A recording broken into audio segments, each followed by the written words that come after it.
Hi guys, this is Rosy. Welcome back to my channel. இன்னைக்கு நம்ம சேனலில் நீங்கள் என்ன வீடியோ பார்க்க போறீங்கன்னா, என் ஹப்பியோட பர்த்டே செலிப்ரேஷன் vlog தான் பார்க்க போறீங்க. ஆக்சுவலாக இன்னைக்கு அவங்களோட பர்த்டே கிடையாது. அவங்களோட பர்த்டே December 5. பட் அந்த டைமில் அவங்க சென்னையில் இருப்பாங்க. அவங்களுக்கு ஒர்க் வந்து அங்கே இருக்கனால இந்த வீக்கெண்டு வீட்டுக்கு வந்திருக்கனால இன்னைக்கு வந்து நம்ம செலிப்ரேஷனை முடிச்சிடலாம் நான் பிளான் பண்ணியிருக்கேன். செலிப்ரேஷன் பண்ணுறோன்றது அவங்களுக்கு சுத்தமாக தெரியாது. ஃபுல்லாக சர்ப்ரைஸ் தான்.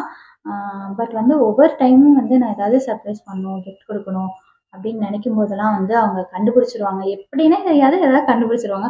பட் ஆனால் இந்த தடவை ஒரு சின்ன டவுட் கூட வரக்கூடாதுன்னு நான் பிளான் பண்ணியிருக்கேன். இப்போ வரைக்கும் அவங்க வரல ஒரு டவுட் கூட. செலிப்ரேஷன் பண்ண போகிறோம் அப்படின்றது எதுவுமே தெரியாது. எப்படி நான் பிளான் பண்ணியிருக்கேன்னா, பெருசாக நம்ம ஜென்ஸுக்கு என்ன கிஃப்ட் கொடுத்துட முடியும்? ஷர்ட்டு, பர்ஸ் வாங்கி கொடுக்கலாம், வாட்ச். இதை தாண்டி பெருசாக ஒன்றும் கொடுக்க போகிறது கிடையாது. நான் எல்லாமே வாங்கி கொடுத்துட்டேன் அவங்களுக்கு. இந்த தடவை வந்து ஒரு எக்ஸ்பீரியன்ஸ் வந்து அவங்களுக்கு கொடுக்கலான்னு சொல்லி நான் பிளான் பண்ணியிருக்கேன். எக்ஸ்பீரியன்ஸ்னால் வந்து பெருசாலாம் எங்கேயும் போய் எக்ஸ்ப்ளோர் பண்ண போகிறது கிடையாது. ஜஸ்ட் அது பக்கத்தில் உள்ள ரெஸ்டாரண்ட் போய் கேக் வெட்டி செலிப்ரேட் பண்ண போகிறோம். பட் அது அவங்களுக்கு தெரியாதுல்ல. ஸோ அவங்களுக்கு வந்து ஒரு சர்ப்ரைஸாக இருக்கும்ல, அதனால அப்படி பிளான் பண்ணியிருக்கேன். நம்ம பட்ஜெட் எதுவோ அதுக்கு தகுந்த மாதிரி தானே நம்ம வந்து செலிப்ரேட் பண்ண முடியும். ஸோ வந்து நான் வந்து பெருசாலாம் இப்போ வந்து ஒன்றும் ஏர்ன் பண்ண கிடையாது. ஸோ இருக்கிறத வச்சு சிம்பிளாக வந்து செலிப்ரேஷன் பண்ணலான்னு பிளான் பண்ணியிருக்கேன். இப்போ வந்து அவங்க வெளில போயிருக்காங்க. வந்த உடனே கிளம்பி போகிறது தான் வேலை. நான் குளிச்சுட்டேன். இனிமேல் போயிட்டு ரெடி ஆகிட்டு மோஹித் குட்டியும் வந்து ரெடி பண்ணி தூங்க போட்டாச்சு. எழுந்திரிச்சோடனே போக வேண்டிதான். சரி, நம்ம போயிட்டு அவங்களோட ரியாக்ஷன் எப்படி இருக்குன்றது எனக்கு தெரில. அவங்க இந்த சர்ப்ரைஸ்க்கு எப்படி ரியாக்ட் பண்ண போகிறாங்கன்னு தெரியல. நீங்கள் நினைக்கலாம், இது என்ன பெரிய சர்ப்ரைஸ், இதுக்கு போய் என்ன ரியாக்ஷன் அப்படி இப்படின்னு நினைக்கலாம். பட் என்னை பொறுத்த வரைக்கும் இது வந்து பெருசாக தான் நான் நினச்சிட்ருக்கேன். பட் பெருசாக ரியாக்ட் பண்ணுற பர்சனும் கிடையாது அவங்க.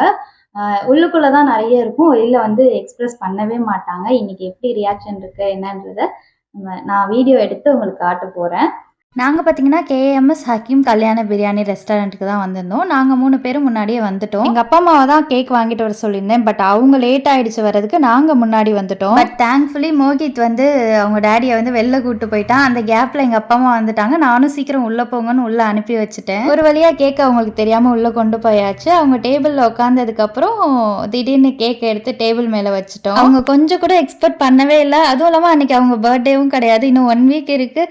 என்ன ஹாப்பி பர்த்டே போட்டிருக்கீங்க அப்படின்னு டக்குன்னு ஷாக் ஆயிட்டாங்க. அவங்களுக்கு என்ன சொல்றதுனே தெரியல. But he was very happy. எனக்கு நல்லா தெரிஞ்சது. நாங்க கேக் கட் பண்றப்போ அங்க ஹாப்பி பர்த்டே சாங்லாம் கூட ஸ்பீக்கர்ல ப்ளே பண்ணாங்க. அது எங்களுக்கு இன்னும் சர்ப்ரைஸா இருந்தது. ரொம்பவும் நல்லா இருந்தது. எங்களுக்கு தெரியாது இந்த மாதிரி சாங்லாம் வந்து ப்ளே பண்ணுவாங்கன்னு. அவங்களே வந்து சொன்னாங்க, இந்த மாதிரி சாங்லாம் இருக்கு, ப்ளே பண்ணட்டுமான்னு. சரி, ஓகே ப்ளே பண்ணுங்க அப்படின்னு சொன்னோம். அதுக்கப்புறம் ப்ளே பண்ணாங்க.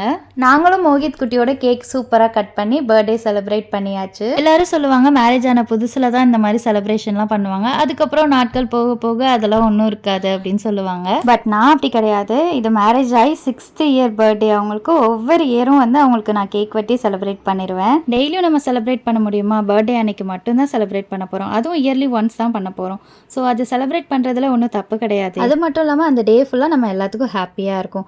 ஸோ அந்த ஹாப்பினஸை வந்து நான் மிஸ் பண்ணிடக்கூடாதுன்னு நினைப்பேன். ஸோ லைஃப்பில் உள்ள ஸ்பெஷல் டே எல்லாத்தையும் நான் என்னால் முடிஞ்ச அளவு ஒரு சின்னதானாவது செலிப்ரேட் பண்ணணும்னு தான் நினைப்பேன். நாங்களும் ஹாப்பியாக செலிப்ரேஷன் எல்லாம் முடிச்சாச்சு. என் ஹப்பி வந்து சாங்கை வந்து போதும் ஆஃப் பண்ணுங்கன்னு சொல்லிட்டு இருந்தாங்க. நாங்கள் போனதுமே ஃபுட் ஆர்டர் பண்ணிட்டோம். செலிப்ரேட் பண்ணதுக்கப்புறம் ஃபுட் எடுத்துகிட்டு வாங்கன்னு சொல்லியிருந்தோம். அதே மாதிரி செலிப்ரேஷன்லாம் முடிஞ்சதுக்கப்புறம் ஃபுட் எடுத்துகிட்டு வந்துட்டாங்க. நாங்கள் பிரியாணி, எக் மசாலா, நான், அப்புறம் சிக்கன் லாலிபப் இதெல்லாமே ஆர்டர் பண்ணி பொறுமையாக ஜாலியாக உட்காந்து சாப்பிட்டுட்டே பேசிட்டு சாப்பிட்டு முடிச்சுட்டு கிளம்பிட்டோம். சாப்பிட்டுட்டு நேராக கிளம்பி ஒரு ஷர்ட் வாங்கி கொடுக்கலான்னு கூப்பிட்டு போயிருந்தேன். பர்த்டே அன்னைக்கு அவங்க ஆஃபீஸ் போகிறப்ப போட்டுக்கணும் அப்படின்றதுக்காக. சின்ன வயசுலேருந்தே பர்த்டேனா புது ட்ரெஸ் போடுவோம் இல்லையா நம்மலாம், அதனால் எனக்கு அந்த பழக்கம் அப்படியே கண்டினியூ ஆகுது. ஸோ அவங்களுக்கும் வாங்கி கொடுக்கணும்னு சொல்லி கூட்டிகிட்டு போனேன்.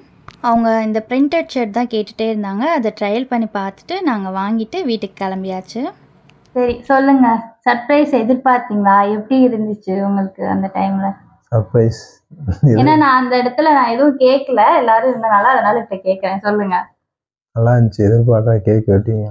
சும்மா சாப்பிடலாம் போனோம்னு நினைச்சேன். சரி, உங்களுக்கு பிடிச்சிருந்தா? ஹாப்பியா ஃபீல் பண்ணீங்களா? அதை சொல்லுங்க. ஹாப்பி தான். அவ்வளவுதான். நான் தான் சொன்னேன், அதுக்கு மேல வாயிலிருந்து வார்த்தைகள் வராது. வந்தா முட்டு கொட்டிடும்ல வாயிலிருந்து. Words R powerful.